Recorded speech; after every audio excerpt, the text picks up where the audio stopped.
Bom dia, pessoal. Hoje é dia 7, não é isso? 7 de abril de 2026. Estamos dando prosseguimento ao nosso curso de Direito Financeiro e Tributário 2. Então, fazer uma brevíssima e bem veloz recapitulação do que a gente viu na aula passada. A gente, na aula passada, tratou dos princípios constitucionais tributários relacionados ao momento da tributação. Então, primeiro a gente tratou do princípio da retroatividade, vimos que ele decorre do princípio da segurança jurídica, né? Mas ele é específico para a área tributária. Então, sempre é adequado se fazer uma remissão, né? O princípio da retroatividade está previsto no artigo 150, inciso 3, a linha A. É bom fazer uma remissão ao artigo 5º, 36 da Constituição, que é o que trata do princípio da retroatividade como regra geral. Esse 153A é específico em matéria tributária, vedando a União, Estados, municípios e Distrito Federal cobrar tributos em relação a fatos ocorridos antes do início da vigência da lei que os houver instituído ou aumentado. Falamos que o princípio da retroatividade atinge justamente essas situações de instituição e majoração de tributo. Mas o próprio Código Tributário Nacional tem um artigo, que é o artigo 106, que admite algumas leis retroativas, que são aquelas leis que tratam, por exemplo, são leis expressamente interpretativas, outras leis que são leis que atribuem uma penalidade menos severa a algum infrator tributário, desde que não haja trânsito em julgado daquela situação contrária ao infrator, né? O artigo 106 que nós estudamos aí na última aula. Também vimos toda a discussão em relação à súmula 584 do STF, que é aquela que admitia uma certa violação ao princípio da retroatividade no que toca ao imposto de renda. E falamos do processo de cancelamento dessa súmula, que aconteceu em 2020, depois de muitos anos. Depois começamos a falar do princípio da anterioridade, e aí eu disse que esse princípio, ele também é conhecido como princípio da anterioridade geral, anual ou de exercício, e está previsto no artigo 150, inciso 3, a linha B da Constituição, que veda os entes cobrar tributos no mesmo exercício financeiro em que haja sido publicada a lei que os instituiu ou aumentou. Sempre o parâmetro é instituição e aumento de tributo. Em outras palavras, em regra, só se pode cobrar tributo instituído ou aumentado a partir do dia 1º de janeiro do ano seguinte. É um corolário do princípio da não surpresa, tá? Falei para vocês que esta regra estava prevista já no artigo 104 do CTN, então vale a pena fazer a remissão, tá? Ao lado do 153B, fazer remissão ao 104 do CTN. Por que eu falo dessas coisas de remissão, gente? Porque eu sei que muitos de vocês querem fazer concurso público, tá? E é praticamente impossível passar no concurso de alto nível se você não tiver o teu código com muitas remissões. A gente já vê claramente quem eu participo de banca, fiscalizo o código em concurso, fala, esse cara tem chance, esse cara não tem chance. Código totalmente branco, não tem chance. A não ser que seja um sujeito excepcionalmente inteligente, um cara gênio, mas é uma situação que eu não conheci.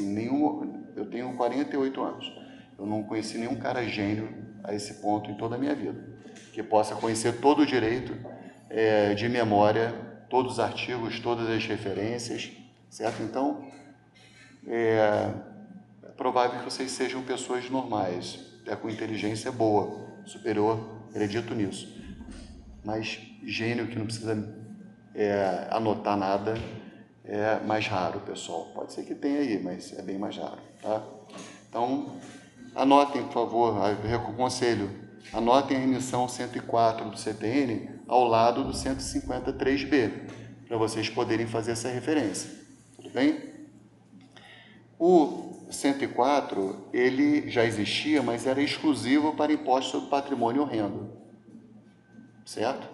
Então, a Constituição de 88 ampliou enormemente a aplicação do princípio da anterioridade, não apenas para os impostos sobre patrimônio, IPTU, IPVA e o ITR, e o imposto de renda, mas para todos os tributos, certo? E comentei com vocês que o Supremo disse que este princípio é cláusula pétrea, né? Isso foi na ADI 939 de 1993. Essa ADI 939 de 93, ela é super estudada pelo direito constitucional, que foi a primeira vez que o Supremo declarou inconstitucional uma emenda constitucional, por violação à cláusula pétrea, aqui desde a Constituição de 88. Esse é o caso mais conhecido. A emenda constitucional foi declarada inconstitucional. Por quê? Porque ela previa que a criação de um imposto que não se submeteria ao princípio da anterioridade. O Supremo falou, peraí, o princípio da anterioridade é cláusula pétrea. Não pode ter emenda constitucional tendente a abolir direito e garantia fundamental. Certo? Bom, também falei para vocês que o princípio da anterioridade tributária, ele surge com uma criação jurisprudencial. Ele começa como existia na Constituição de 46 o princípio da anualidade tributária, que era aquele que determinava que qualquer alteração na legislação tributária estivesse expressamente prevista na lei orçamentária anual, beleza? Na lei orçamentária. E aí eu contei toda a história que foi aprovada uma lei no final do ano, no final de 53, prevendo a criação de um novo tributo, e o Supremo, na época, jurisprudencialmente, criou o princípio da anterioridade, dizendo, não precisa que esteja na lei orçamentária, basta que seja aprovada no exercício financeiro anterior, certo? E aí eu contei todo o trâmite nas diversas constituições, como é que isso foi virando, né, anualidade, anterioridade. Hoje, de forma muito majoritária, inclusive a posição do Supremo, a gente sabe que não vigora mais o princípio da anualidade tributária, mas apenas o princípio da anterioridade tributária. Existiam dois doutrinadores que sustentavam a existência do princípio da anualidade tributária. Eu acho que já falecido, ele já era bem idoso, chama Flávio Bauer Novelli. E o outro é bem conhecido, o Ives Gandra da Silva Martins, certo? O Ives Gandra tem um argumento bem interessante. Ele diz assim, quando a gente abre as 3 leis orçamentárias, no artigo, salvo engano, 165 da Constituição, quais são as 3 leis orçamentárias, pessoal, lembra? Lei de Diretrizes Orçamentárias e a LOA, Lei Orçamentária Anual. Né? São as 3 leis orçamentárias. Salvo engano, 165, parágrafo 2º, ele vai dizer assim, eu acho que vale até a pena fazer uma remissão, tá? Do 153B a esse 165, parágrafo 2º, tá? De repente até coloca-se uma remissão, um sinalzinho de diferente, tá? Diferente. Ele diz assim, a Lei de Diretrizes Orçamentárias compreenderá as metas e prioridades da administração pública federal, estabelecerá as diretrizes da política fiscal, respectivas metas, em consonância com a trajetória sustentável da dívida pública, orientará a elaboração da lei orçamentária, disporá sobre as alterações na legislação tributária e estabelecerá a política de aplicação das agências financeiras oficiais de fomento. Então, a LDO deve dispor sobre as alterações da legislação tributária. Então, o Ives Gandra da Silva Martins está aqui, nossa Constituição consagra o princípio da anualidade tributária. Não mais na LOA, mas na LDO. Tá? Mas o fato é que isso não prevalece. O Supremo diz que é só anterioridade mesmo. Tá? Mas o argumento faz sentido. Bom, falei para vocês das exceções ao princípio da anterioridade. E aí, façam remissão ao 150, parágrafo 1º, que trazem as principais exceções. Quais são? Empréstimo compulsório em caso de guerra e calamidade, imposto de importação, imposto de exportação, IPI, IOF e o imposto extraordinário de guerra. E além desses, temos a CID combustível, que é uma contribuição, falei para vocês, né, o 177, parágrafo 4º, 1b, e o ICMS combustível, artigo 155, parágrafo 4º, 4c. Tá? E além de... Oi. Vamos lá. CID combustível 177, parágrafo 4º, 1, a linha B. ICMS combustível 155, parágrafo 4º, inciso 4, a linha C. E além desses, tem a contribuição para a Seguridade Social 195, parágrafo 6º. Tudo bem? Gente, a gente está vivendo uma guerra atualmente, com um impacto enorme nos preços dos combustíveis, somente do diesel. E a gente não sabe para onde vai o petróleo, né? Vocês conseguem perceber a importância de que haja a possibilidade de modificação das alíquotas do ICMS combustível e da CID combustível de forma rápida, né? Nesse momento, o governo, né, a ideia é reduzir a alíquota dentro dos limites da lei. Lembra que a gente viu a mitigação da legalidade? Dentro dos limites da lei. Uma hora vai acabar a guerra, talvez normalize a situação do petróleo. Então vai ser um momento de aumentar a alíquota um pouco para o governo se compensar das perdas arrecadatórias no momento de diminuição da alíquota, né? Imagina se esse aumento de alíquota tivesse que esperar até 1º de janeiro do ano seguinte. Às vezes acontece o fenômeno contrário, às vezes o preço do petróleo está baixo. Então vale a pena aumentar um pouco a alíquota da CID combustível, por exemplo, para que o governo possa se provisionar de recursos para, no momento de crise dessa, ele usar esse dinheiro para subsidiar o preço do combustível. Entenderam? Então são tributos que não se submetem ao princípio da anterioridade. Não precisa ficar esperando até 1º de janeiro do ano seguinte. Certo? Bom, âmbito de aplicação do princípio da anterioridade, né? Isso aqui acabou que eu não falei, mas é super importante. Quando há a mera alteração da data de vencimento de um tributo, tá? Por exemplo, tem uma lei que diz assim, hipotética, tá? No município de Niterói, o IPTU será pago em cota única até o dia 10 de fevereiro de cada ano. Tudo bem? Imaginar essa lei. Aí vem uma lei, no dia 2 de janeiro daquele mesmo ano, diz assim, o prazo de recolhimento do IPTU será dia 5 de fevereiro, antecipou 5 dias, a data de pagamento do IPTU. Vocês acham que isso se submete ao princípio da anterioridade, a mera modificação da data de vencimento do tributo? Não, né? Não faz sentido. Justamente o Supremo precisou fazer uma súmula vinculante para dizer isso. Súmula vinculante número 50, vale a pena botar a remissão, SV número 50. Norma legal que altera o prazo de recolhimento da obrigação tributária não se sujeita ao princípio da anterioridade. Vocês vão ver que tem um montão de súmula vinculante em matéria tributária. Tá?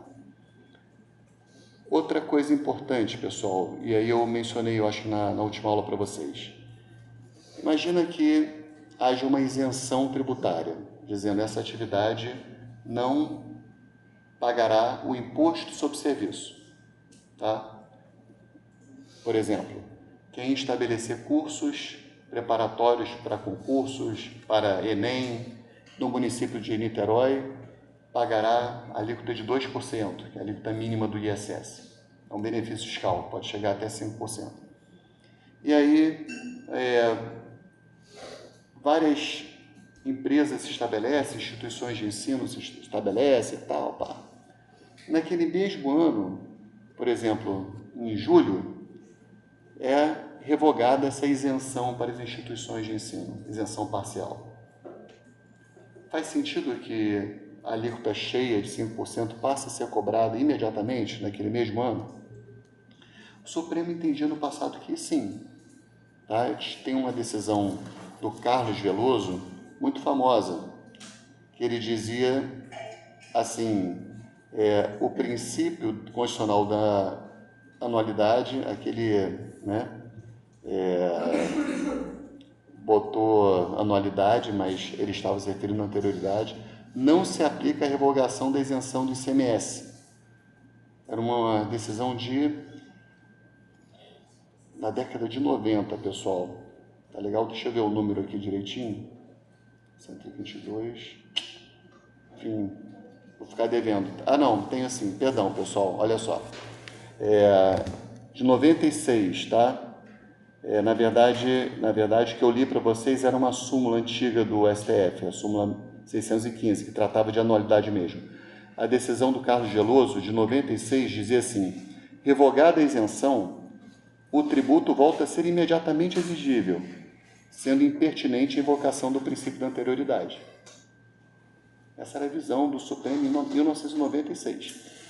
Volta a ser imediatamente exigível o tributo, revogada a isenção, sendo impertinente a invocação do princípio da anterioridade. Esse julgado foi feito no RE 204.062. RE 204.062.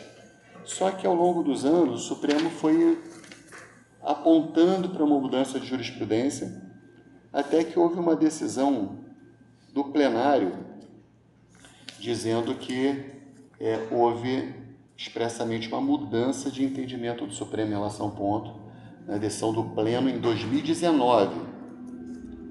E aí diz assim: precedentes recentes de ambas as turmas desta Corte estabeleceram que se aplica o princípio da anterioridade tributária geral e nonagesimal nas hipóteses de redução ou de supressão de benefícios ou incentivos fiscais, haja vista que tais situações configuram majoração indireta de tributos.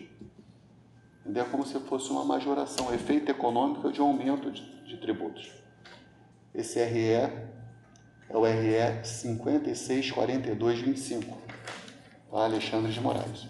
O que você está rindo aí, Ana? Não, é que a gente vai apresentar sobre isso. Ah, é? Ah, meu Deus, eu não vou falar mais nada. Pronto, não vou falar mais nada. Tinha outra decisão, também não vou falar. Bom, oi? Essa aqui é RE 564225. Bom. Então, vamos lá, pessoal. Vamos fazer a apresentação, então. Acho que é um momento adequado. Depois eu falo de novo em tempo.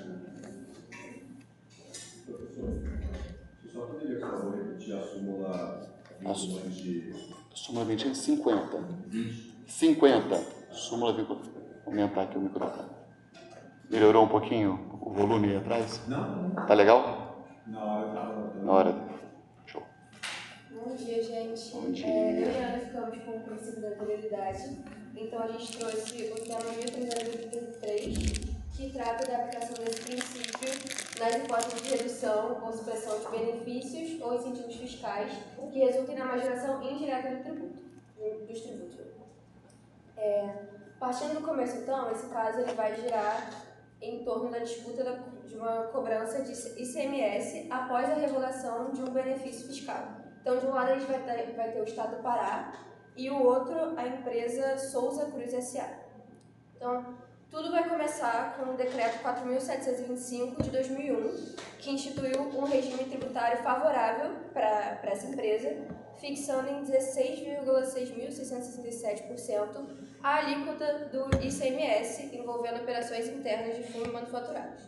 Enfim, essa situação durou mais de uma década, até que em 2013 veio o Decreto Estadual 668, que revogou essa alíquota reduzida e restabeleceu a carga tributária integral de forma imediata. Então, alterou de maneira bem significativa o cenário tributário da empresa.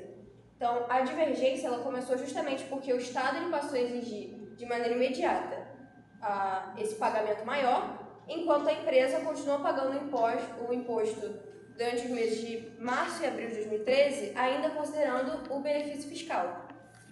Então, nessa situação, a Fazenda Estadual lavrou autos de infração para cobrar essa diferença, mas a empresa alegou que a cobrança era indevida porque ela ainda estava protegida pelo princípio da anterioridade. Então, nesse contexto, a gente vai ter como questões de discussão se a revogação ou redução do benefício fiscal precisa respeitar a anterioridade tributária e se esse princípio ele se aplica apenas ao aumento direto dos tributos ou também ao aumento indireto. Passando para as fases então, do processo em si. Na primeira instância, a empresa impetrou um mandado de segurança para anular as cobranças e o juiz de primeiro grau deu razão à empresa, anulando os atos de infração, entendendo que a revogação desse benefício resultou na majoração da alíquota e, consequentemente, do tributo em si. Ou seja, ficou caracterizado o aumento da carga tributária, o que vai exigir o respeito aos prazos da anterioridade. Na segunda instância, então, o Estado do Pará interpôs a apelação e um agravo interno, mas o Tribunal de Justiça ele manteve essa anulação, manteve a decisão de forma unânime.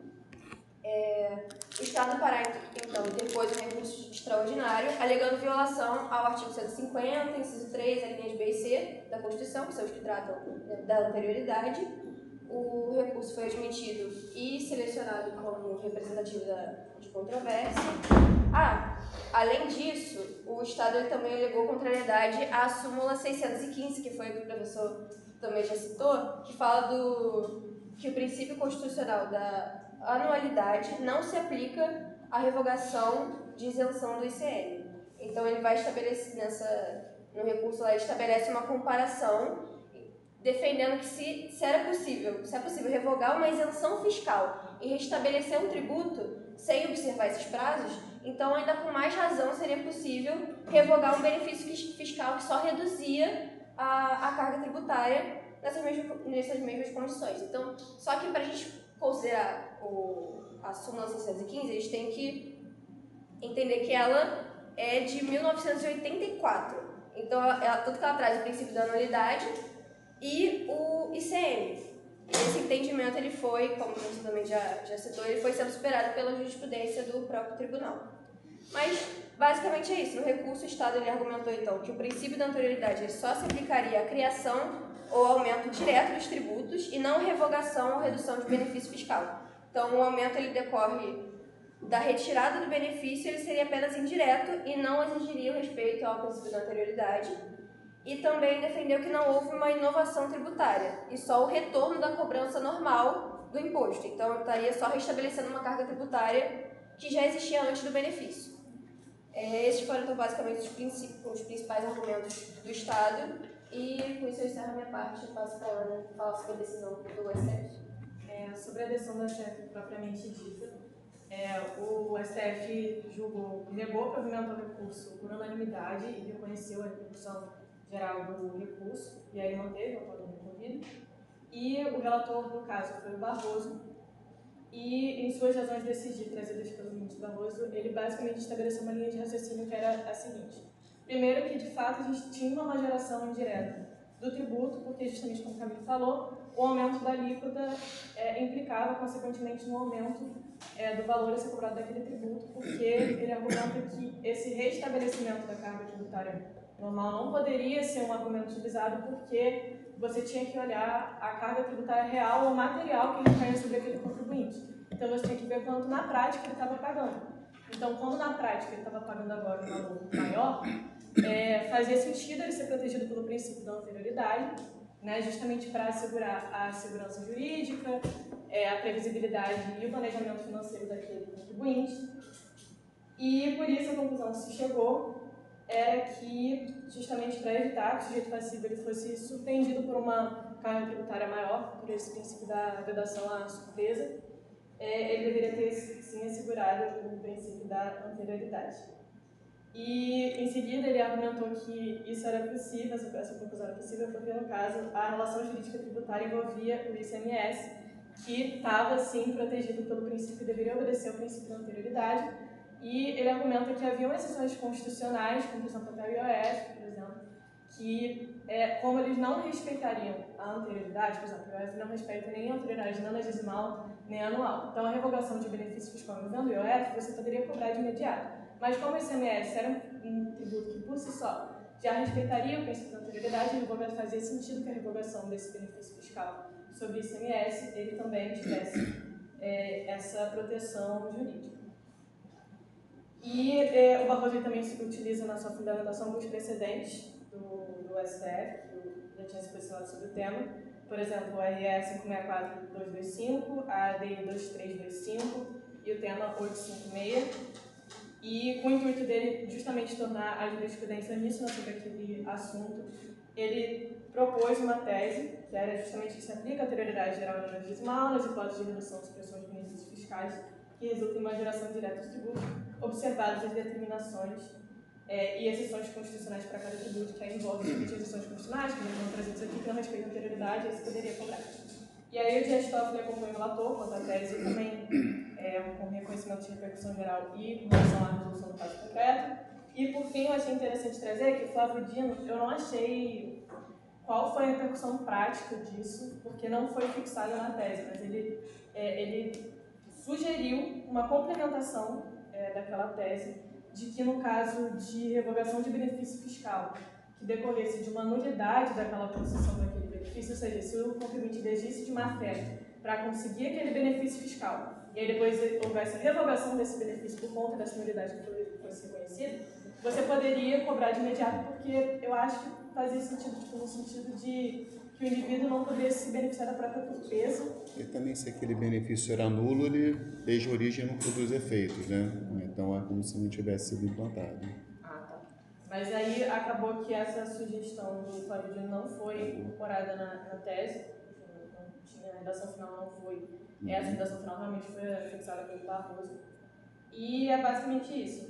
Muito bom, muito bom. Parabéns. Excelente, pessoal. Obrigado. Gente, vamos então agora falar da noventena um pouquinho, só para recapitular também que a gente já viu.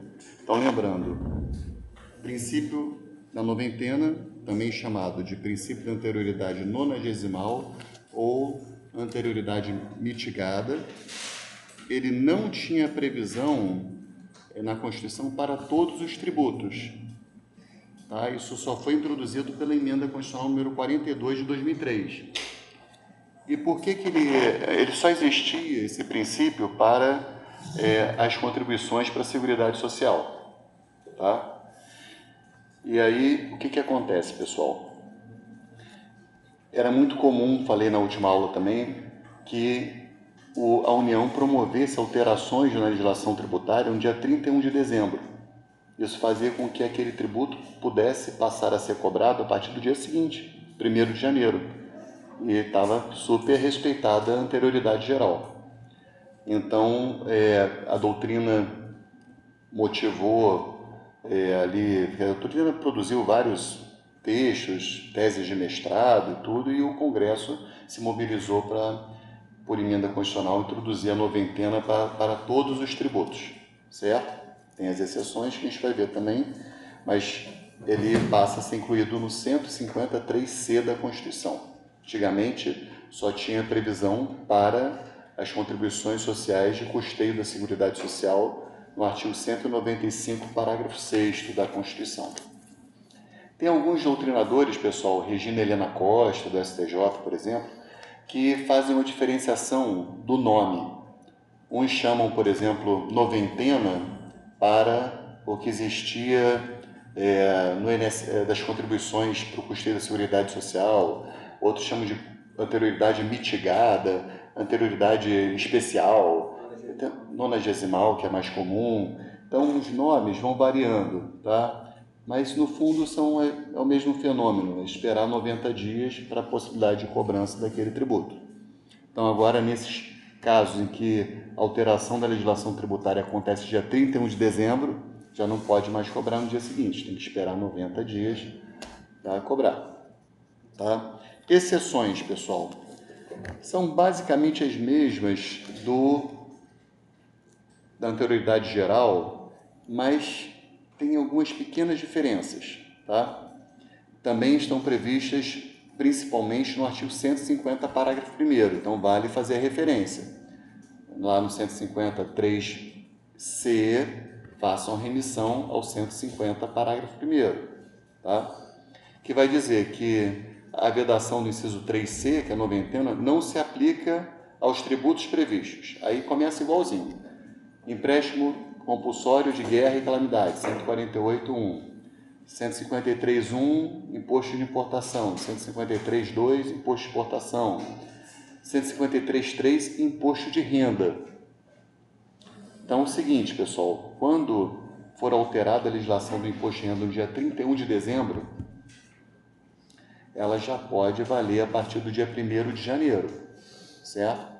Então, se tiver um aumento de alíquota do imposto de renda aprovado por lei do dia 31 de dezembro, a partir dos fatos geradores ocorridos no dia 1º de janeiro, vai haver a incidência dessa alíquota aumentada, porque o imposto de renda não se submete à noventena.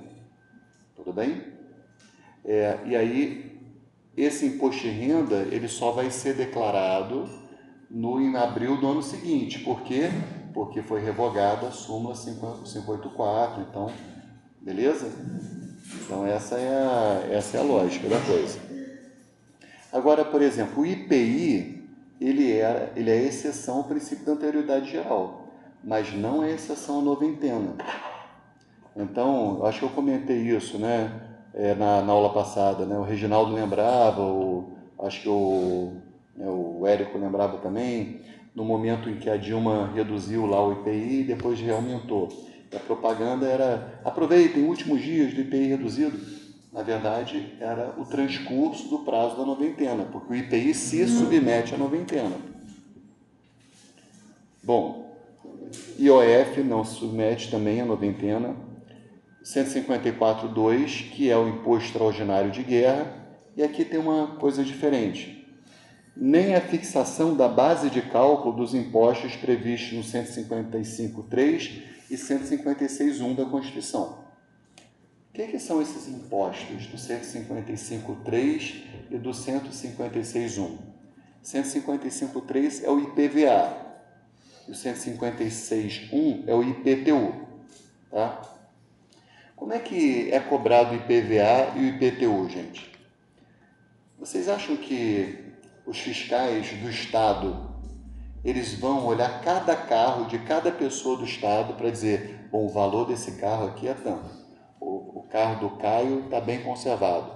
O carro do Natan está cheio de adesivo Fluminense, não está tão bem conservado. Então, o que acontece? Vocês acham que eles fazem esse tipo de trabalho? Não. E nos imóveis? Vocês acham que eles vão à casa de cada pessoa avaliar? Poxa, o Reginaldo está morando numa casa muito maneira, fez uma obra legal e tal. O Lorega está com vazamento ali não sei aonde. Dá para fazer isso, pessoal?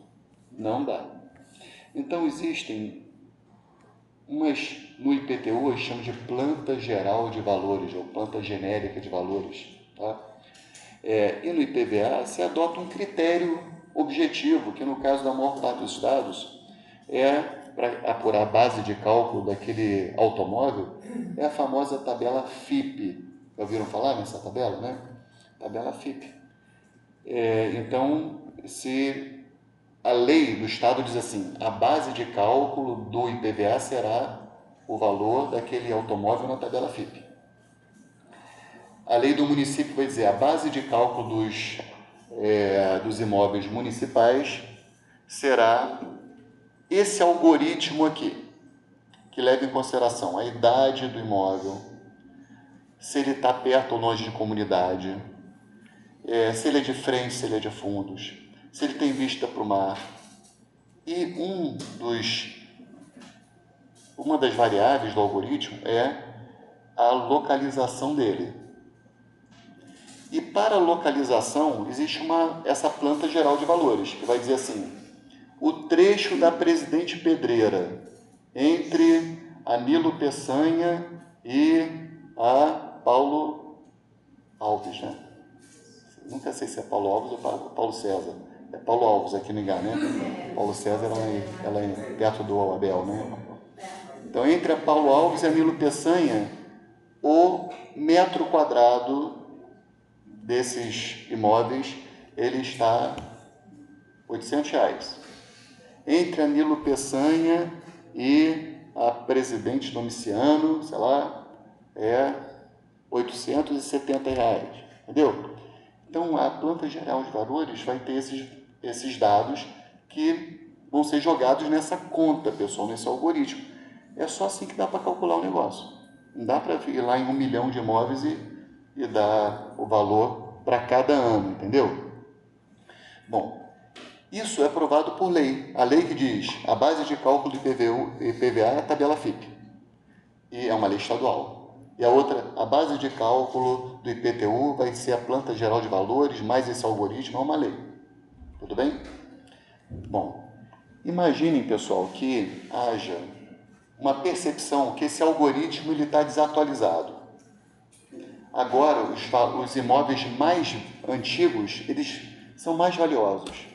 Eles valem mais, porque as pessoas estão vintage, né? Querem morar em imóveis valorizados no mercado. Então, o algoritmo dizia, quando tratava da variável de idade, dizia, olha, vai ter um decréscimo de 0,4322 vezes o valor da idade e tal. Ele quis mudar esse negócio para refletir um pouco melhor o valor de mercado, de fato, daquele imóvel, certo? Ou vamos supor que a tabela FIP esteja desatualizada. E aí, pessoal, pô, mas a tabela FIP está dizendo que o carro do Lucas vale R$100 mil, mas, pô, esse carro todo mundo sabe que vale R$110 mil. Tem lá, um Corolla, não sei o que. Tudo bem? Vale 110. Está desatualizada a tabela FIP. E aí, o Estado resolve botar uma lei dizendo só, a base de cálculo do automóvel aqui, o Estado do Rio de Janeiro, vai ser tabela FIP mais 10%. Essas leis que alteram a base de cálculo do IPVA e do IPTU não se submetem à noventena, mas se submetem à anterioridade. Tudo bem? É isso que diz aqui a parte final do 150, parágrafo 1º. A vedação do inciso 3C não se aplica a esses tributos, nem a fixação da base de cálculo dos impostos previstos no artigo 155.3 e 156.1. Anterioridade geral. Tem que mudar no ano anterior, tá? Mas não precisa respeitar os 90 dias. Vou dar um exemplo para vocês nunca mais vão esquecer. Em 2017, eu estava lotado na Procuradoria Administrativa, que é um órgão da PGM que faz parecer. Alguém aqui estagiário da PGM? Viu? Não? É um órgão que faz pareceres, é uma parte de consultoria. Tá? Eu estava lá E na época, eu acho que eu estava terminando o doutorado, situação que eu chegava super cedo lá. Chegava tipo 6h30 da manhã, começava a trabalhar tipo umas 7 e ficava até 2 da tarde, mais ou menos. Me mandava, depois terminava tudo que eu tinha que fazer para poder escrever tese de doutorado. Aí, aquela coisa, né? Era o primeiro a chegar e tal. Sempre que tinha alguma urgência de manhã, acabava sobrando para mim. Os colegas chegavam mais tarde.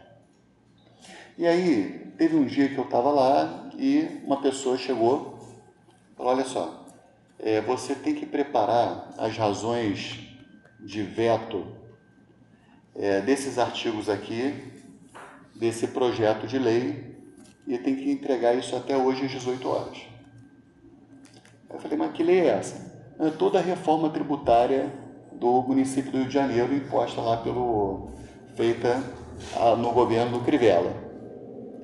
Eu falei, gente, vocês fizeram toda uma reforma tributária, aí vocês estão mandando fazer as razões de veto lá, mas quais dispositivos que ele quer vetar? Aí ele, não, quer vetar esse, tá? Ele quer vetar esses dispositivos. E aí você vai escrever as razões do veto, que podem ser jurídicas ou políticas, né? Você sabe, né? Veto pode ser jurídico ou político. Então você vai E aí, beleza, chegou a missão, falei, pô, mas, cara, isso é muito difícil fazer até 18 horas. Ele falou, não, dá seu jeito. Você tem que entregar isso até 18 horas. E aí eu nem pensei, galera, eu caí dentro, né? Fui lá, estudei e tal, papapá, preparei o texto. Quando foi 18 horas, aquele dia eu não escrevi nada em doutorado e tal, pá, 18 horas entreguei. E fiquei pensando, poxa, que coisa, né? Os caras me pediram, lembro que era setembro, ali, o mês era por volta de setembro. Eu falei, pô, mas por que pediram tanta urgência nisso? Por quê, pessoal? A lei, ela tinha que ser publicada necessariamente no dia seguinte. Por quê? Porque ela alterava as alíquotas do IPTU e, com isso, quando a alteração da alíquota do IPTU não se enquadra nessa exceção, a noventena. Era setembro. Então eu tinha que publicar ali no dia seguinte, para que os 90 dias transcorressem até o dia 31 de dezembro, para que a lei pudesse ser cobrada no dia 1º de janeiro. Entendeu? Porque o fato gerador do IPTU sempre acontece dia 1º de janeiro. Se fosse a mera alteração da base de cálculo do IPTU, não teria tanta pressa. Mas como além da base de cálculo estava alterando a alíquota, a alteração da alíquota se submete à noventena e à anterioridade geral, diferente da só alteração da base de cálculo. Depois que eu fui entender por que é esse desespero todo, entendeu? E aí, de fato, aí a lei entrou em vigor dia 31 de janeiro, dia 31 de dezembro, né? Quer dizer, ela passou a produzir efeitos, mas por conta da anterioridade, né? Primeiro dia do exercício seguinte, 1º de janeiro, que é exatamente quando acontece o fato gerador. Então, no ano seguinte, o IPTU já pôde ser cobrado, tanto com base de cálculo alterada, quanto com a alíquota mais alta. Passou, sei lá, de 1% para 1,2%, uma coisa assim. E mesma coisa o ITBI também, que também alterou de 2% para 3%, a alíquota do ITBI, lá no Rio de Janeiro. Então, nesse caso, se não tivesse esse prazo, 90 dias antes do dia 31, não, ia perder mais? Ia perder um ano, porque a lei só ia entrar em vigor no dia 2 de janeiro, mas o fato gerador do IPTU já tinha acontecido. Entendeu? Aí só no dia 1º de janeiro do outro ano. Entenderam isso? No dia foi um desespero, mas para minha vida foi muito bom que eu tenho esse exemplo para dar aí, e normalmente a galera acaba lembrando depois. Tá? Bom, tem uma... Ai, meu Deus do céu, que eu estava me empolgando. Bom, isso aqui é muito específico, se der tempo eu falo depois. Anterioridade e medidas provisórias, pessoal. Lembra que eu falei que em caso de urgência era possível instituir tributos por medida provisória? Né, quando a gente falou do princípio da legalidade? Só que essa medida provisória ela tem que ser convertida em lei naquele mesmo ano para que possa produzir efeitos no ano seguinte. Uma conjugação com o princípio da anterioridade. Então, ela tem que ser convertida em lei naquele mesmo ano para que 1º de janeiro do ano seguinte ela possa ser cobrada. Tudo bem? Lembra, pessoal, que isso tudo levando em consideração que tem aqueles tributos que são mitigação à legalidade, exceção à anterioridade, que foi o que os meninos trouxeram aqui. Né? Esses aí tudo bem, você pode revogar a isenção, já passa a cobrar, porque não respeita a mesma anterioridade, nunca respeitou. Tá? Mesma coisa, instituiu por medida provisória, mas é tributo que não precisa esperar até 1º de janeiro do ano seguinte, porque é exceção à anterioridade, a noventena, imposto extraordinário de guerra, por exemplo, entendeu? Mas por que então as pessoas utilizam a medida provisória? Qual é o motivo principal para instituir alguns tributos? É porque a noventena ela passa a contar não da conversão em lei, mas da adoção da medida provisória. Então, naqueles tributos que exigem a noventena, que não são exceção, acaba que se ganha tempo. Faz a medida provisória, aí já começa a contar o prazo da noventena, que conta a partir da adoção da medida provisória e não a partir da conversão da medida provisória em lei. Tá legal? Isso foi decidido no RE. Opa, deixa eu peraí rapidinho, pessoal. RE 21.14.46. Luiz Fux. 21.14.46. Majoração de alíquotas pela lei tal, artigo 195, a fluência a partir da edição da medida provisória. Tá? A noventena conta a partir da edição da medida provisória. Certo? Edição. Edição ou adoção, né? Tem gente que chama adoção, aqui o Fux chama edição da medida provisória. Tudo bem? E onde é que está escrito que pode haver instituição de tributos por medida provisória? No 62, parágrafo 2º da Constituição, inciso 2. 62, parágrafo 2º, inciso 2. Diz assim: medida provisória que implica instituição ou majoração de impostos, exceto os previstos no artigo 153, 1, 2, 4, 5, 150, aqueles que são exceções, só produzirá efeitos no exercício financeiro seguinte, se houver sido convertido em lei até o último dia daquele que foi editado. Desculpa, eu falei inciso 2, né? É parágrafo 62, parágrafo 2º. 62, parágrafo 2º. Só isso aí. Tá? Aí, nesse caso, essa edição da medida provisória, ela só pode ser relacionada a tributos específicos para respeitar essa questão só a partir da adoção? Então, a rigor, você tem que ter algum motivo de urgência e relevância para instituir aquele tributo, tá? Senão já cai, porque a medida provisória sempre vai exigir urgência e relevância. Como isso é um pouco subjetivo, acaba que a União se vale bastante desse expediente para qualquer tributo. A gente não vê medidas provisórias de governadores e de prefeitos. Então, a gente está ali mais no âmbito mesmo da tributação federal, né? Então, mas eu já vi, por exemplo, utilizar nas contribuições sociais, para o custeio da Seguridade Social, que se submetem à noventena, né? A gente viu lá no 195, parágrafo 6º. Aqui a gente está falando sobre a medida provisória relacionada à noventena.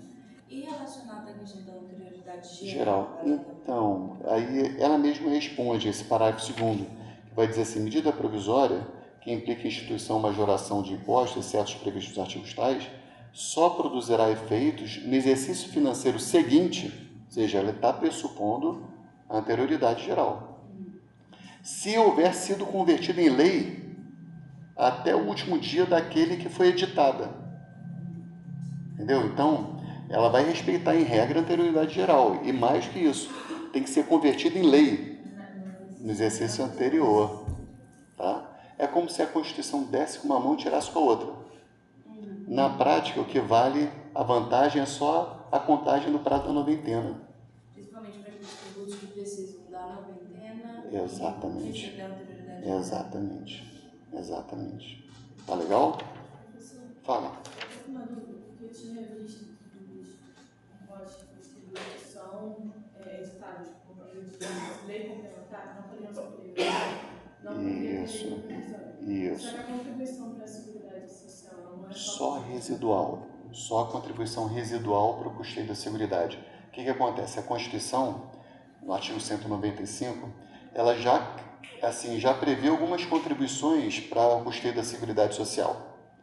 Então, prevê a contribuição sobre folha de salários, contribuição sobre receita e faturamento, que é PIS/COFINS, contribuição social sobre o lucro líquido, está prevista, contribuição sobre concursos de prognóstico, que são as loterias esportivas, está previsto, contribuição sobre importação, está previsto, e várias que estão previstas já.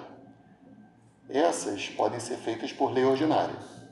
Agora, se a União for criar uma contribuição nova, não prevista, a contribuição residual para o custeio, aí tem que ser por lei complementar.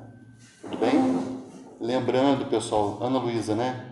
Ana Luísa falou e me deu a ocasião de lembrar. Gente, medida provisória não pode tratar de matérias de lei complementar. Então, aqueles 7 tributos que são instituíveis por lei complementar não podem ser instituídos por medida provisória. Tudo bem? Bom, só para a gente anotar as exceções. É bom, vocês já anotaram, né? Deixa eu pegar aqui as exceções rapidinho. As exceções são as seguintes. Isso, já comecei a falar, né, da base de cálculo, da noventena. Eu comecei a tratar das exceções de noventena, mas eu esqueci de falar. Gente, lembra que a CID combustível e ICMS combustível são exceções à anterioridade geral? Eles não são exceção à noventena. Tá legal? Esses não. CID combustível e ICMS combustível não são exceção à noventena. Então, eles se submetem à noventena. Tá legal? CID combustível e ICMS combustível. É aquele 177, parágrafo 4, que vocês anotaram lá, o 155. Tá legal? Bom. Vamos falar agora, pessoal. Com isso a gente encerra, tá? A noventena. Os outros princípios todos, que na verdade só o princípio da liberdade de tráfego e aqueles princípios trazidos pela reforma tributária foram muito bem explicados pelo Pedro, na aula que vocês tiveram naquele dia lá que eu tive que assinar aquele convênio, tá? Eu assisti a aula toda e vi que está super bem explicadinho. Qualquer coisa é só assistir de novo a aula. Vocês recebem a gravação pelo Drive? Pelo Drive de vocês? Depois tem, né? O pessoal está falando que tem. É só procurar ali no Drive, mas qualquer coisa a gente pede para a monitoria jogar a gravação no Classroom, tá? Bom. Gente, vamos começar o tema da aula de hoje, então, terminada essa revisão e essa complementação, que é um dos temas que eu mais gosto, talvez minha aula favorita no curso, que é o tema que trata da imunidade tributária, das imunidades tributárias. Vamos nos situar. Nós estamos falando das limitações ao poder de tributar. São 3 grupos de limitação. Primeiro, a distribuição das competências tributárias privativas. Segundo, os princípios constitucionais tributários. Terceiro, as imunidades tributárias. São 3 grupos de limitação ao poder de tributar. E a gente vai falar das imunidades tributárias, tá? Antes de falar das imunidades tributárias, eu tenho que explicar alguns conceitos preliminares para vocês, certo? Bom, existe uma coisa, e são termos que a gente vai usar bastante, pessoal, no nosso curso daqui para frente. Vocês vão começar a conhecer, assim, os jargões do direito tributário, tá? Então, que tem jargão em tudo que é tipo de ramo do direito, né? Então, são palavras, são expressões que são técnicas do direito tributário. Então, bom, a primeira delas é hipótese de incidência tributária. O que é uma hipótese de incidência tributária? Hipótese de incidência tributária é uma situação prevista em lei, que, se ocorrer, gerará o nascimento de uma obrigação de pagar tributos. Então, uma hipótese prevista em lei que, se ocorrer, gerará o nascimento de uma obrigação de pagar tributos. Gerará a obrigação de pagar um tributo. Tá? Tudo bem? Então, lembra que a gente falou um pouquinho no princípio da legalidade? Que as regras, elas têm uma hipótese e uma consequência. Se acontecer tal coisa, consequentemente acontecerá, então, se produzirá tal efeito jurídico. Se matar, então, obrigação jurídica de cumprir pena de tanto a tanto. Na hipótese de causar dano, consequentemente, dever de indenizar esse dano. Beleza? As regras jurídicas têm essa estrutura em regra, né? Hipótese e consequência. Se, então. E a hipótese de incidência tributária Então, é uma situação prevista em lei que, se ocorrer, gerará a obrigação de pagar tributo. Tudo bem? Então, se auferir renda, na hipótese de auferir renda, consequentemente, nasce a obrigação de pagar o imposto de renda. Se for proprietário de veículo automotor, consequentemente, nasce a obrigação de pagar o IPVA. Se importar produtos estrangeiros, consequentemente, nasce a obrigação de pagar o imposto de importação. Tá legal? Essa só vai valer para todos os tributos. Se, então, a hipótese de incidência, então, é essa situação. O legislador escolheu como uma situação que, se ocorrer, gerará a necessidade de se pagar um tributo. Essas situações, elas, por causa do princípio da capacidade contributiva, elas sempre devem revelar algum tipo de riqueza, certo? Por exemplo, usar cabelo raspado, quer dizer, só barba, usar barba. Isso revela a capacidade contributiva, pessoal? Não. Indiferente, às vezes revela até pouca capacidade contributiva, a pessoa não comprou, né, o Presto Barba lá, sei lá. Não dá ideia não. Hã? Não dá ideia não. Né? Então, por exemplo, usar cabelos compridos revela a capacidade contributiva? Parece que não tem nada a ver, né? Existem várias situações do mundo que ou revelam capacidade contributiva, mas o legislador não quis escolher como hipótese de incidência tributária, ou simplesmente não revelam nenhuma capacidade contributiva. E essas são chamadas hipóteses de não incidência pura. É o contrário da hipótese de incidência. São todas as situações da vida que, se ocorrerem, não gerarão o dever de pagar tributo. Hipótese de não incidência pura. Tudo bem? Esses dias, um amigo meu que tem bronca com o pessoal do STF mandou para mim uma reportagem dos relógios dos ministros do Supremo, né? Alguém teve a curiosidade de tirar foto dos relógios deles nas sessões, né? E apurar os valores. Então, aí, sei lá, fulano tem um relógio de 80 mil reais, o outro tem um relógio de ouro de 100 mil reais, outro tem um relógio de 150 mil reais, certo? Bom, quem tem relógio, quem é proprietário de relógio de ouro, revela a capacidade contributiva? E parece que sim. Está exteriorizando uma riqueza, certo? Mas o legislador não escolheu essa situação, ser proprietário de relógio de ouro, como hipótese de incidência tributária. Então, ser proprietário de relógio de ouro é uma hipótese de incidência tributária pura. Tudo bem? Ser proprietário de uma bicicleta dessas especiais aí, de quem faz ciclismo, de fibra de carbono, uma bicicleta dessa está super cara, né? Essa situação exterioriza a riqueza, revela a capacidade? Sim, mas não tem nenhuma lei dizendo que incidirá um tributo pela propriedade de uma bicicleta top dessa de corrida. Uma hipótese de não incidência pura. Tudo bem? Então, são situações que revelam capacidade contributiva, mas o legislador, por diversas razões, decidiu não escolhê-la como hipótese de incidência tributária. Sabe uma situação hoje não, porque entrou em vigor o IBS, né?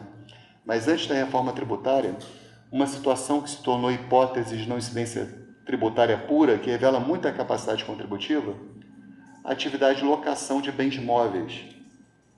Atividade de locação de bens móveis, hipótese de não incidência pura. Não tem nenhum tributo que incidia sobre a locação de bens móveis. O cara alugava navios, não pagava imposto nenhum. Alugava automóveis, não pagava. Se tentou cobrar o ISS, pôs sob serviço, mas o Supremo disse, súmula vinculante 31, sobre a locação de bens móveis não incide o ISS. Tá? Então ficou ali um vácuo, hipótese de não incidência pura. Tá?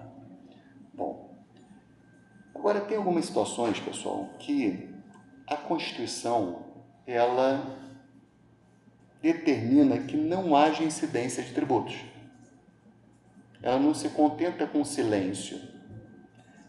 Tem situações que, em razão de algum valor constitucional, ou alguma intenção do constituinte, ela diz que não vai incidir tributos. Então, por exemplo, ela diz assim: não vai incidir a taxa judiciária sobre os hipossuficientes. Está lá no artigo 5º da Constituição. O acesso à justiça pode se dar pelo hipossuficiente, independente do pagamento da taxa. Não incidirá a taxa judiciária sobre o hipossuficiente. Não incide. Não incidirá impostos entre os entes federativos. Um outro exemplo. A gente vai tratar deles com calma. Não incidirá impostos sobre templos de qualquer culto, em nome da liberdade religiosa. Não incidirá impostos sobre entidades de educação sem fins lucrativos, entidades de assistência social sem fins lucrativos. Não incidirá impostos sobre partidos políticos. Não incidirá impostos para exportação de mercadorias. Então, a Constituição ela tem diversas regras que determinam a não incidência de impostos. Então, nesses casos, eu estou diante de uma hipótese de não incidência constitucionalmente qualificada. Não é mais uma hipótese de não incidência pura. Eu estou diante de uma hipótese de não incidência constitucionalmente qualificada. Até porque a pura, ele não se manifesta sobre, né? Ele simplesmente não fala nada. Isso. Essa aqui, ele se manifesta dizendo que não vai incidir. Exato. Só tem um pontozinho aí nessa tua fala que me deixa inseguro de falar isso categoricamente, que é o seguinte: tem uma situação em que há uma imunidade, é uma hipótese de não incidência constitucionalmente qualificada implícita. Uma, que tem a ver com o nosso estudo lá do princípio do não confisco. A doutrina diz que a Constituição implicitamente impede que não incidirá tributo de modo a atingir o mínimo existencial, por causa do princípio da dignidade da pessoa humana. É a única hipótese de não incidência constitucionalmente qualificada implícita, essa do mínimo existencial, tá? Em razão do princípio da dignidade da pessoa humana. Agora eu estou cansado de falar hipótese de não incidência constitucionalmente qualificada. É muito mais fácil chamar isso de imunidade tributária. O que é imunidade tributária? São as hipóteses de não incidência constitucionalmente qualificada. Tudo bem?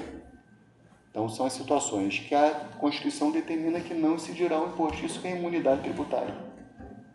Ok? Entendido isso? Essa é a visão majoritária, inclusive a visão adotada pelo Supremo. O que é imunidade tributária? São as hipóteses de não incidência constitucionalmente qualificadas. Essa é a visão do Supremo. Mas tem um doutrinador que, apesar de ser isolado nesse ponto, ele é tão importante, mas tão importante que todo mundo leva em consideração a visão dele, que é o Ricardo Lobo Torres. Ricardo Lobo Torres. Tá? Eu falei com vocês sobre ele quando falamos da escola carioca, lá no início do curso, quando falamos do tripé jurídico, etc.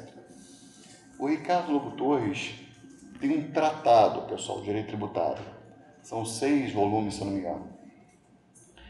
E ele diz assim: quando se usa a palavra imunidade no direito comparado, e até em geral do Brasil, imunidade está sempre relacionado a alguma situação envolvendo algum direito fundamental. Então, por exemplo, a imunidade parlamentar está relacionada ao direito fundamental, aos direitos políticos. A imunidade diplomática também há relação a direitos individuais daquela pessoa que está se expondo para cumprir uma obrigação governamental, diplomática. Então ele sempre diz: olha, imunidade necessariamente está ligado a direitos fundamentais. Ricardo Lobo Torres diz isso. Então, por exemplo, a não incidência relacionada aos templos está ligado ao direito fundamental à liberdade de crença. Então, isso é uma verdadeira imunidade. A imunidade dos partidos políticos está ligada ao direito fundamental dos direitos políticos. Então, isso é uma verdadeira imunidade. A imunidade, por exemplo, dos livros está relacionada à liberdade de expressão, à liberdade de conhecimento, né, ao acesso à cultura, é direito fundamental. Então, isso é imunidade. Agora, a imunidade relacionada à exportação de mercadorias para o exterior, essa não incidência de impostos sobre exportação de mercadorias, isso não está relacionado a direitos fundamentais. Isso está relacionado a uma política econômica daquele Estado.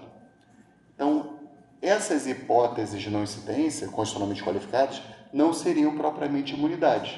Seriam meramente uma hipótese de não incidência constitucionalmente qualificada. Para ser imunidade verdadeira, a hipótese de não incidência constitucionalmente qualificada deve estar ligada a um direito fundamental. Essa é a visão do Ricardo Lobo Torres. Tudo bem? Que vale a pena vocês conhecerem e citarem.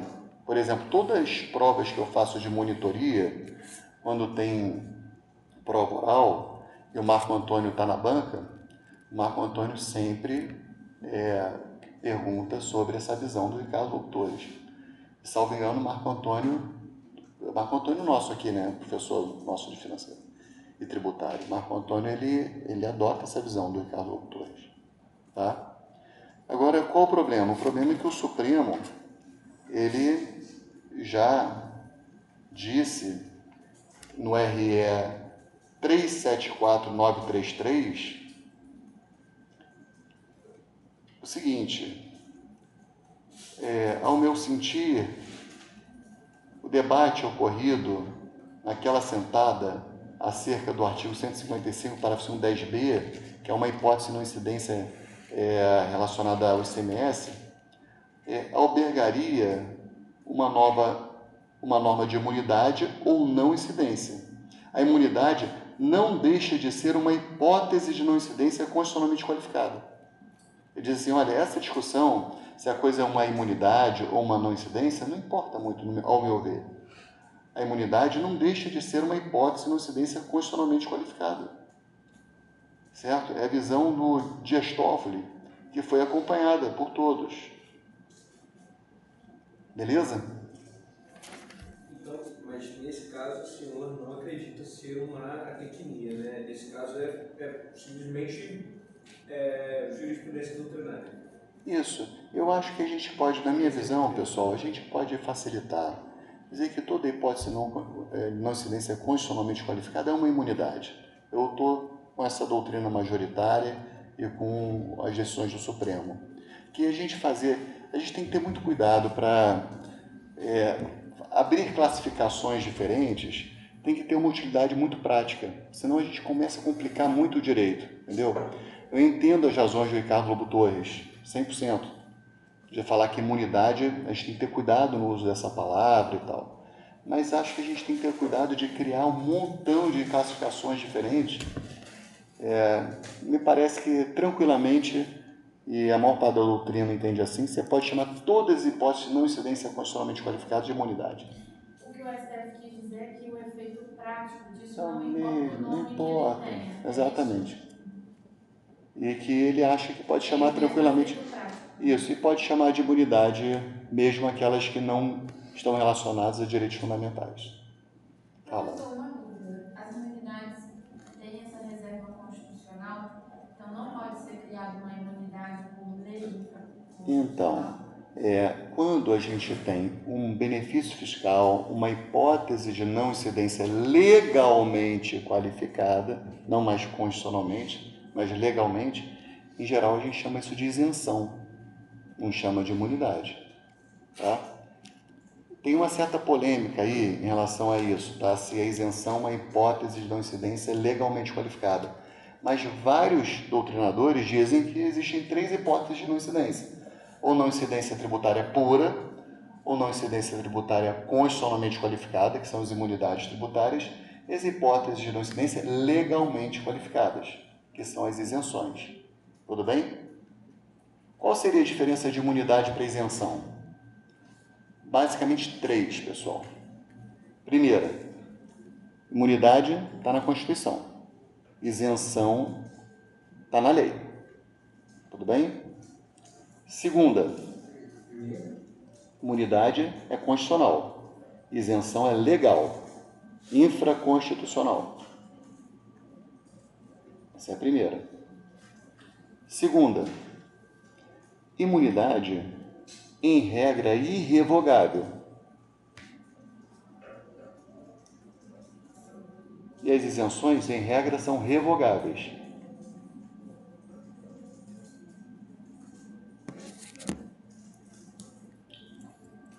Terceira, essa vou precisar que vocês anotem e depois eu explico. A imunidade atua no plano da definição, a imunidade atua no plano da definição da competência tributária. A imunidade atua no plano da definição da competência tributária. E a isenção atua no plano do exercício da competência tributária. A imunidade atua no plano da definição da competência tributária. E a isenção atua no plano do exercício da competência tributária. O que eu quero dizer com isso? Quero dizer o seguinte: quando o constituinte ele distribui uma competência tributária, por exemplo, diz assim: compete aos municípios instituir imposto sobre a propriedade predial e territorial urbana, certo? Está dando IPTU para os municípios. Quando ele entrega uma competência tributária a um ente federativo, ele entrega essa competência decotada do poder de tributar sobre templos, sobre partidos políticos, sobre instituições de ensino sem fins lucrativos, instituições assistenciais. Ou seja, quando entrega a competência, ele entrega faltando um pedaço. Então, a imunidade atua no plano da definição da competência. Quando eu defino qual é a tua competência, eu estou te dizendo, cara, você tem competência disso, mas não pode cobrar essas coisas. Está faltando esse pedaço aqui. Tudo bem? Já a isenção atua no plano do exercício da competência tributária.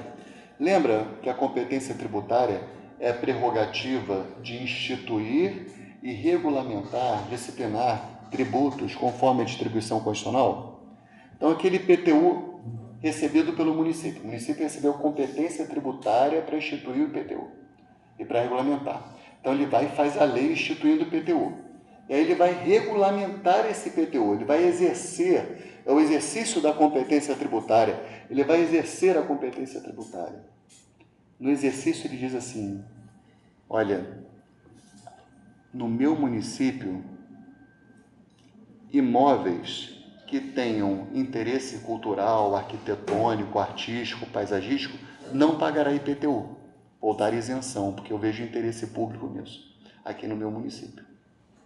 No meu município, aqui, eu regulamentando, exercendo minha competência tributária, eu vislumbro interesse público das pessoas com deficiência, cadeirantes, que não conseguem morar num edifício, que moram em edifício sem elevador, por exemplo, que aqueles que estão no segundo pavimento tenham uma redução da alíquota do IPTU, que vai ter que sempre precisar alguém para levar, carregar, não sei.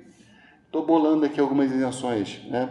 Ou aposentados que recebam menos de 3 salários mínimos e morem em imóveis de até 70 metros quadrados, não pagarão IPTU. Ou seja, quando ele vai exercer a competência tributária, que ele poderia cobrar, não está decotada da possibilidade de cobrar do aposentado, não está decotada a possibilidade de cobrar do imóvel histórico, artístico, cultural, entendeu? Mas ele, no exercício da competência tributária, entende que há interesse público em não cobrar. E aí cria hipóteses de não incidência legalmente qualificadas, isenções. Por isso que a isenção atua no plano do exercício da competência tributária, enquanto a imunidade atua no plano da definição da competência tributária. Está entendido? Certo? Não. Professor, aquela discussão referente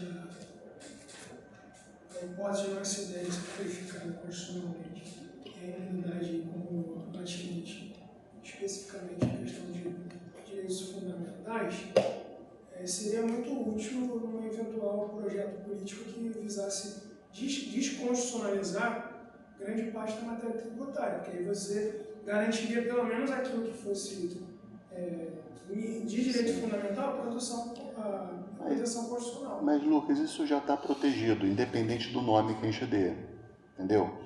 Essas não incidências relacionadas a direitos fundamentais, elas já estão protegidas. São imunidades tributárias, mas não é porque são imunidades tributárias, é porque são direitos e garantias fundamentais. Então, elas são protegidas já de qualquer forma, sabe? Não teria necessidade da gente... Agora, por exemplo, se em algum momento não tiver mais interesse público em manter a exportação de mercadorias imune, me parece que, por isso que eu falei, as imunidades em regra são irrevogáveis, que são cláusulas pétreas, mas excepcionalmente eu posso até cogitar a possibilidade de se revogar, por exemplo, nessa hipótese, quando não está atrelado a nenhum direito de garantia fundamental ou pacto federativo, seja lá o que for. Diga. Eu estou com duas dúvidas, mas são rápidas. A primeira, então, é que, nesse que você falou, basicamente a definição da competência tributária não esfera mais global e a imunidade seria tipo uma análise do interesse local de cada ente. Não, a isenção. Gente, lembra que a gente estudou o princípio da isonomia tributária? O princípio da isonomia tributária é aquele que todo mundo tem que ser tratado igual, né? Mas, aí na ocasião a gente falou assim, olha, mas isso não significa que não possa ser concedidas isenções tributárias, quando se vislumbra interesse público, razoabilidade, né? Alguém me perguntou, e qual é o critério da razoabilidade? Acho que foi a Maria Eduarda, né? Qual o critério para razoabilidade e tal? Quando há uma isenção sem... Qual o nome das isenções que não são amparadas em interesse público e razoabilidade? Lembra? Privilégio odioso. Lembra que eu falei? Né? Então, Ana, quando um ente federativo ele recebe a competência tributária, em geral ele pode conceder isenções, desde que amparado em interesse público e razoabilidade. E muitas vezes é um caso concreto. Por exemplo, alguns anos atrás eu fui para Gramado, certo? Aí pertinho de Gramado tem uma cidade chamada Nova Petrópolis, que é uma gracinha a cidade, e é de colonização alemã, Nova Petrópolis. Então, por exemplo, ali a parte turística é toda voltada a essa cultura alemã. Então me parece que faria sentido, por exemplo, se o município criasse algum tipo de benefício fiscal para as escolas que ensinam alemão. A alíquota de 2% em vez de 5%. Mas você vê que é uma coisa que talvez aqui no Rio de Janeiro não faça o menor sentido. O que é o alemão e não é o espanhol? Entendeu? Então tem situações que é o caso concreto daquele ente que tem que ter uma... e aí ele tem essa prerrogativa de conceder isenções, sabe? É o exercício da competência tributária dele. Por isso que se critica tanto a reforma tributária, pessoal. Porque o IBS, né, que foi o Imposto de Competência Compartilhada entre Estados e municípios, ele é todo legislado pela União e tirou 100% da possibilidade de Estados e municípios concederem isenções. Tirou, para não ter guerra fiscal e tudo, tirou. Então tem muita gente que diz, olha, isso viola o Pacto Federativo. Isso não é uma competência tributária de verdade. Né? Porque se a gente não pode disciplinar o tributo, quem disciplina é a União, que competência tributária é essa? Tá legal? Fala. Outra coisa errada é que eu não entendi que você falou que tinha imunidade da exportação de mercadorias, só que a gente tem um imposto sobre exportação. Isso. É que... Entendi. Realmente, a gente tem um imposto sobre exportação. Esse imposto de exportação você pode cobrar sobre qualquer mercadoria, sobre qualquer produto que é vendido, para o exterior. Mas tem vários outros impostos, por exemplo, o ICMS. O ICMS, ele poderia incidir sobre a exportação, mas a Constituição fala, não vai incidir ICMS na exportação. O IPI, Imposto de Produto Industrializado, poderia incidir na exportação, mas tem um artigo da Constituição que diz, não incide IPI na exportação. O PIS/COFINS também, entendeu? Então tem vários que... mas se a tua dúvida foi totalmente pertinente. Exportação, imposto de exportação em si pode ser cobrado. Vamos lá? Então, prosseguindo. Onde é que estão essas imunidades, gente? Elas estão necessariamente na Constituição, mas estão espalhadas por todo o texto constitucional. Desde o artigo 5º, como eu falei para vocês, até o final, lá no artigo 195, tem umas imunidades para contribuições previdenciárias, mas estão principalmente no artigo 150, inciso 6 da Constituição, que é um que a gente vai estudar detalhadamente. São as imunidades em espécie. E aí, quando a gente entrar aqui, vai ser super divertido. A gente vai dar os exemplos, muito bom, tá? Eu acho, pelo menos.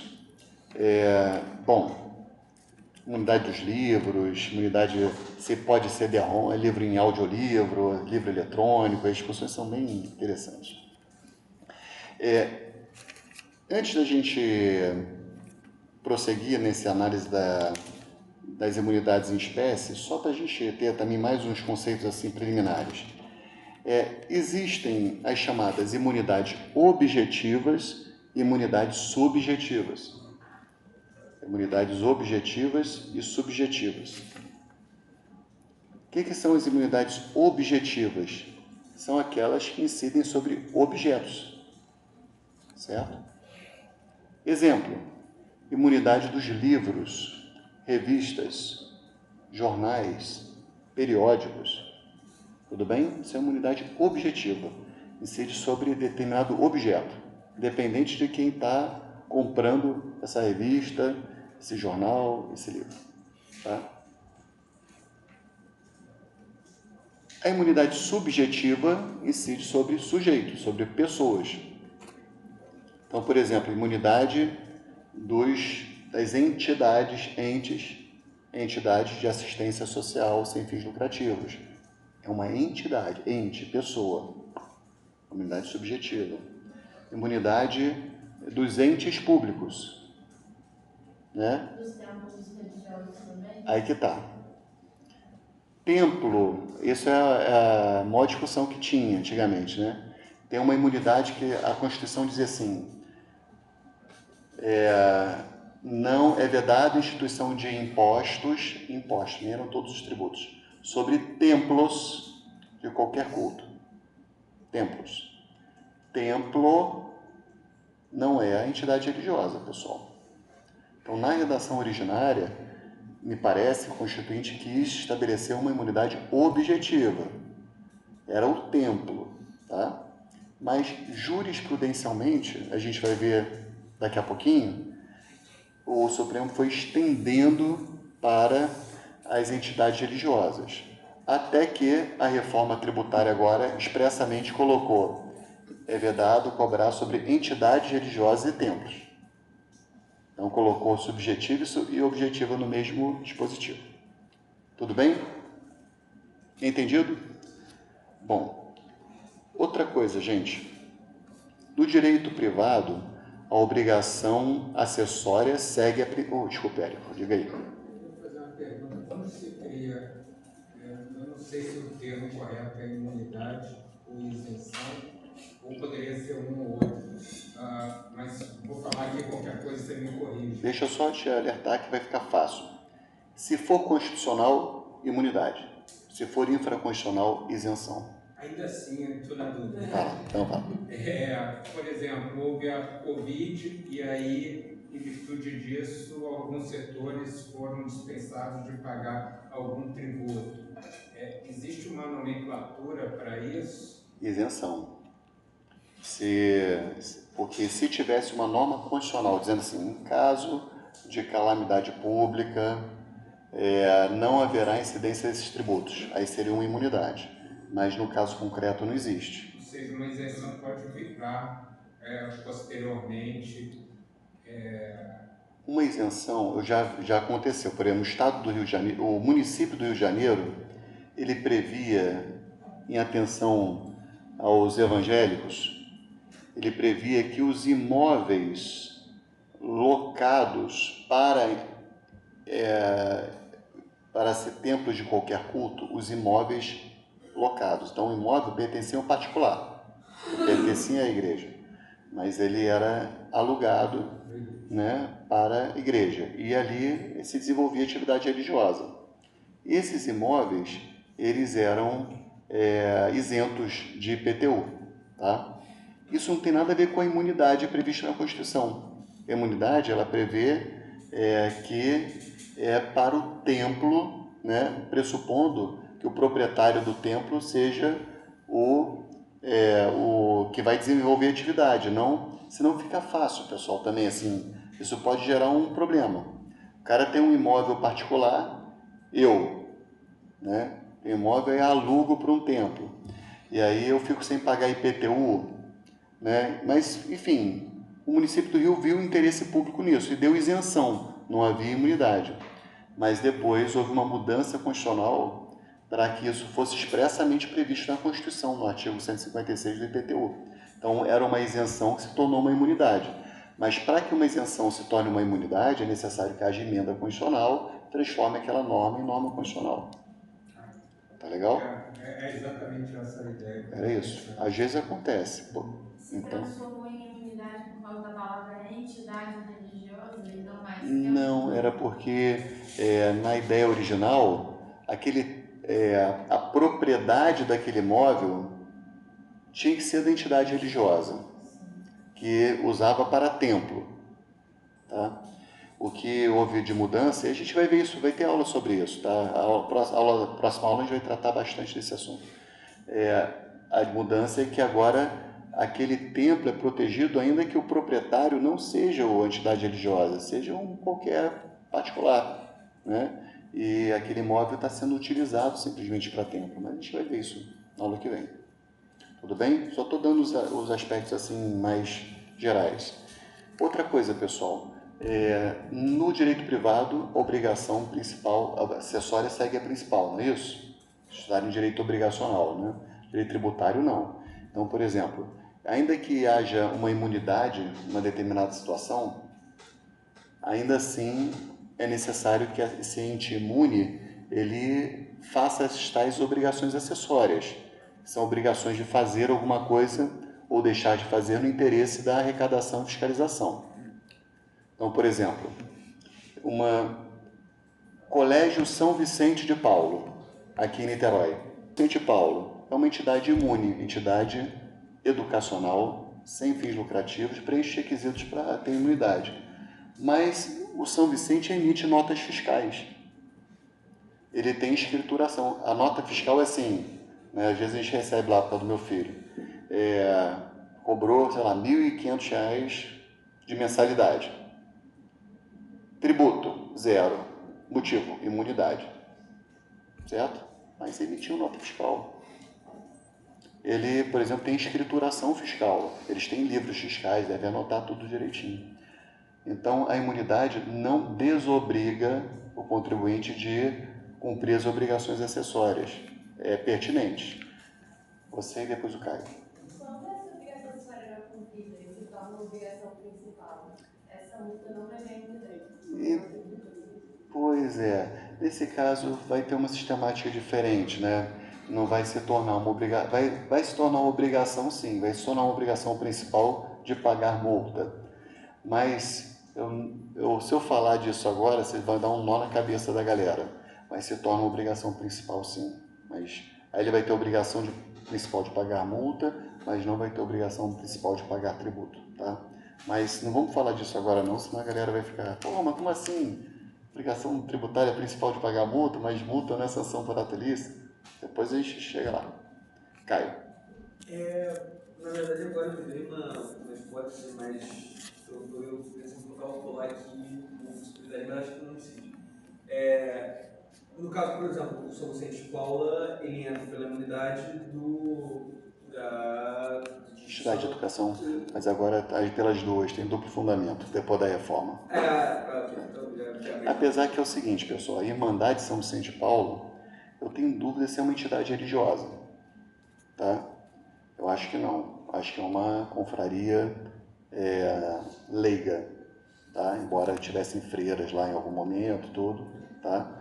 Mas uma coisa é a Irmandade São Vicente de Paulo, mas ali a confraria que aí eu tenho é diferente, tá? Tem ali as Irmãs da Caridade, né? Mas por exemplo, ali recebem laudémio, né? Sim. Mas aí não incide na volta tributação alguma, não incide. Não pode incidir laudêmio tranquilamente, porque laudêmio não tem natureza tributária, independente de ter tributação, tá? Uma coisa não interfere na outra, certo? Vocês sabem que ali aquela região recebe laudêmio, né? Dom Pedro II, se eu não me engano, né, fez ali o enfeiteus a favor da Irmandade São Vicente de Paulo. Só que tem essa Irmandade que eu acho que é leiga, tá? Só para vocês saberem. Uma coisa é as Irmãs da Caridade de São Vicente de Paulo e tal, né? Aí eu... Não responde direito ao vicariato também. Uma outra... Não responde, né? Acho que não responde, não. Bom, vamos lá. Essa é a parte mais geral, pessoal. E aí eu queria já partir para o nosso assunto um pouquinho, pelo menos introduzir o tema das imunidades em espécie, lá no 150, inciso 6 da Constituição.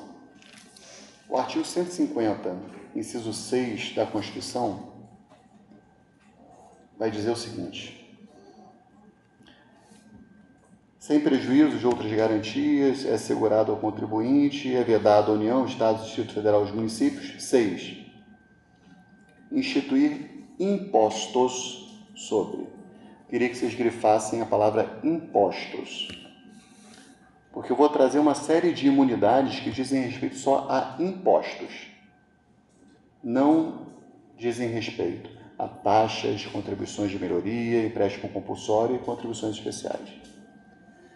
Isso é muito comum acontecer na Constituição. A Constituição, ela pode atribuir imunidade apenas a alguns tipos de impostos. Alguns tipos de tributos, desculpe. Né? Então, aqui ela escolheu só os impostos. Tá? Então, primeira é vedado a instituição de impostos, 156A. Sobre o patrimônio, rendas ou serviços uns dos outros. Lembra que o caput é União, Estados, Distrito Federal, municípios, é vedado instituir impostos uns dos outros. Certo?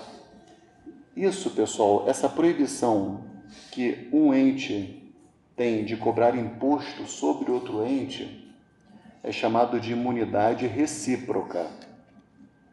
O nome técnico disso é imunidade recíproca. Um ente público não pode cobrar imposto de outro ente público. Imunidade recíproca. Tá? Então, a gente está aqui na UF. Tá? Essa imunidade, pessoal, ela se estende pacificamente às autarquias e fundações daqueles entes públicos. Tudo bem? Se estende pacificamente às autarquias e fundações. Então, estamos aqui na UF. O município de Niterói pode cobrar IPTU da UF? Não. Por quê? Porque é uma autarquia da União e imunidade recíproca diz que um ente não pode cobrar imposto um dos outros. Tá?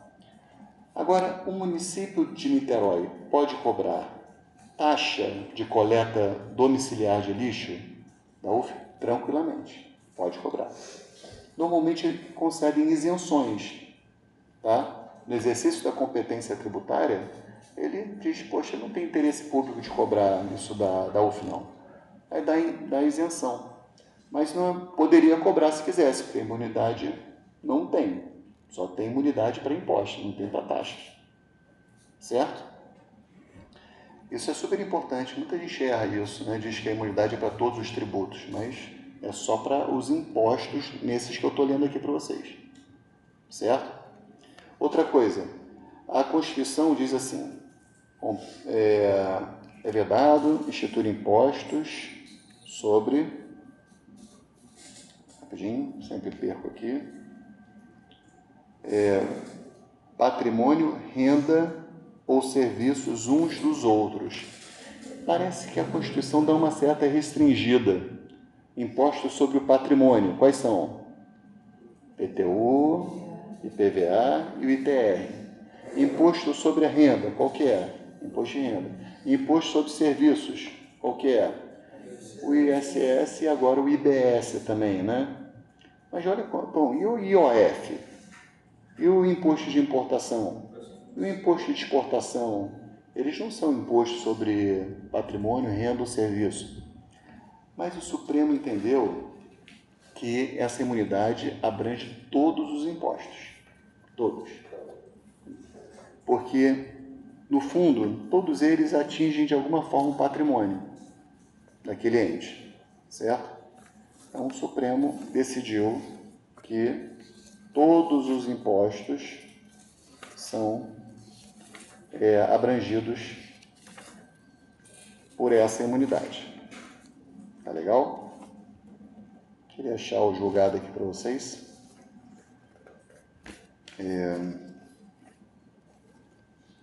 Mas aqui, ó. Joaquim Barbosa, AI 518405. Certo? Esse julgado aqui. Bom. Uma outra coisa importante, pessoal. Professor, Fala. como é que se daria, então, a restituição, o abastecimento de um carro para uma viatura de hidrogênio, por exemplo? Tá ótimo. Que bom que você fez essa pergunta. Olha só. O Lucas está se referindo a um imposto indireto, que é o ICMS. A UF vai e abastece o carro num posto de gasolina. Aí, esse aqui da Tiradentes, por exemplo. E aí, o dono do posto, ele está realizando, aliás, o posto, né, está realizando uma operação de circulação de mercadoria, certo? Ele está circulando mercadoria, está vendendo o combustível. Então, ele tem que pagar o ICMS combustível. Que, vocês já sabem, mitigação à legalidade, exceção à anterioridade e se submete à noventena, só para a gente lembrar. ICMS combustível. Nesse caso, o que acontece? Quem é o contribuinte desse tributo? É a UF ou é o posto de gasolina? Quem está realizando a operação de circulação de mercadorias é o posto. Tá? Diz que só que ele vai repercutir o ônus econômico financeiro, porque o ICMS tem essa característica, já falamos várias vezes, né? O ICMS ele joga o custo para o consumidor final. Então, quem está arcando, no final das contas, com esse custo? A UF, certo? Mas, nesse mesmo julgado que eu falei para vocês, o Supremo entende que a imunidade ela só protege o ente público enquanto contribuinte de direito, que a gente chama, e não contribuinte de fato, certo? Se ele está arcando com o ônus econômico financeiro, paciência, cara. Vai pagar o ICMS que está sendo repercutido. Não tem jeito. Protege o contribuinte? Protege o contribuinte de direito e não protege o chamado contribuinte de fato, que é aquele que está arcando com o ônus econômico financeiro. Deixa eu dar um outro exemplo para vocês lembrarem. Teve uma época, estava lá na PADN ainda, o Eduardo Paes quis comprar uma torre, importar uma torre que era uma torre móvel para ficar durante o Réveillon. Botavam os guardas municipais, era tipo um carro alegórico a torre, né? Mas era uma torre que tinha ali, ela tinha umas rodinhas e aí poderia o guarda se deslocar com aquela torre, como se, sei lá, eu fico imaginando naquela muvuca lá em Copacabana, como se fosse possível ficar andando com de torre, né? Para lá e para cá, mas enfim, ele queria importar a torre, 3 torres que ele viu nos Estados Unidos, que seriam legais e tal. Bom, Mas, enfim, estou brincando com essa coisa de... a torre não chegaria lá antes da confusão, provavelmente estabeleceria, né? Mas ele perguntou para a gente essa questão tributária. Eu respondi isso. Falei, olha, se você comprar diretamente a torre, né, se o município comprar diretamente a torre, o município será um importador. Então não vai incidir o imposto de importação, porque a imunidade é recíproca. Você vai ser contribuinte de direito. Agora, se você comprar de uma empresa brasileira que vai importar essa torre vai ser comprada por essa empresa brasileira que vai ter que pagar um imposto de importação e com certeza na hora de te vender vai embutir o preço, né? Vai embutir o preço ali, vai ficar mais caro. Então seria mais interessante do ponto de vista tributário o município importar diretamente. Mas nesse caso, conforme a outra matéria, de tributos disse que não tem relevância jurídica. Não tem relevância jurídica, mas tem vai relevância. embutir para fins atuariais, Vai se tornar mais cara, a torre vai ficar mais cara, mas não tem relevância jurídica. Com certeza. Isso mesmo. Tá legal? Tá na hora já, pessoal? Viu o pessoal olhando? 1 minuto. Poxa vida, queria tanto falar de imunidade recíproca. Mas, ó, a aula que vem, então, pessoal, essa aula foi uma aula que eu trouxe os conceitos básicos de imunidade. A aula que vem a gente vai falar de imunidade recíproca, imunidade dos templos, imunidade de livro. Vocês vão ver a contribuição de Jorge Amado para o direito tributário. É muito legal, tá? Então, até quinta-feira.